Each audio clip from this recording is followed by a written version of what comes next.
Hey everybody, I'm Pastor Bill from Open Door Baptist Church in Morehead City, and thanks for coming back for another word of encouragement. This is a weekday video series that we put together in order to help us all to take some pieces of the Bible and to fashion a great and strong shield of faith during times of upheaval and uncertainty. And today we're going to look at a very interesting poem, which is Psalm 10.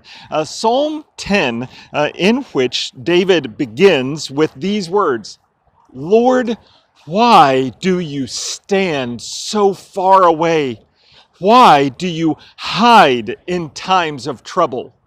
Well, that just gives you a kind of a taste of the tone of this song that David is singing out to the Lord. As a matter of fact, from here he goes on for many verses to describe the activities of wicked people, oppressors actually of the needy and the poor, whom it seems to David's eyes are being hidden in the sight of God. That God doesn't see them. He's not reacting the way that David would want him to.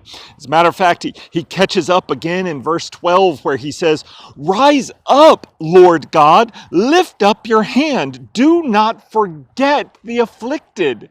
And you can hear in David's voice this sense of helplessness where he's crying out to God and just saying, do something. Don't you see the injustice? He goes on to say, why has the wicked person despised God? And he talks more about the activities of the wicked people. But then he comes back around in the second half of verse 14 to say this, "The helpless entrust himself to you." Talking to God now, he says, "You are a helper of the fatherless." Now see, he's finally kind of settled in to the realization of the truth that he knows deep in his heart that God is a helper to the fatherless. And he wraps up this poem with this thought, "The Lord is king forever and ever. The nations will perish from his land. Lord, you have heard the desire of the humble. You will strengthen their hearts. You will listen carefully, doing justice for the fatherless and the oppressed, so that men of the earth may terrify them no more." I hope that in some way this is encouraging to you on both sides of the coin. First of all, be encouraged that you, like David, can take your complaint to the Lord. He's big enough. You can be honest. He already knows your heart. He knows that you're feeling insecure during this time. So cry out to him and say, do something, God.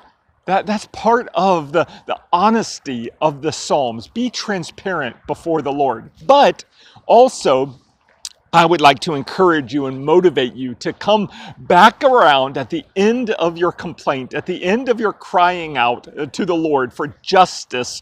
Come back around to this, that the Lord is king forever.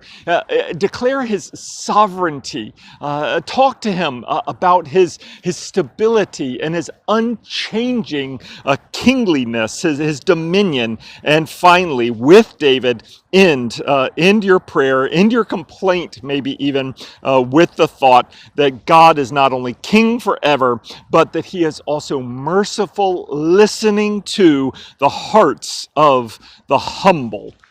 Well, I hope that this is encouraging to you today. I hope that it's motivating, and I hope that you'll come back on Monday for another word of encouragement.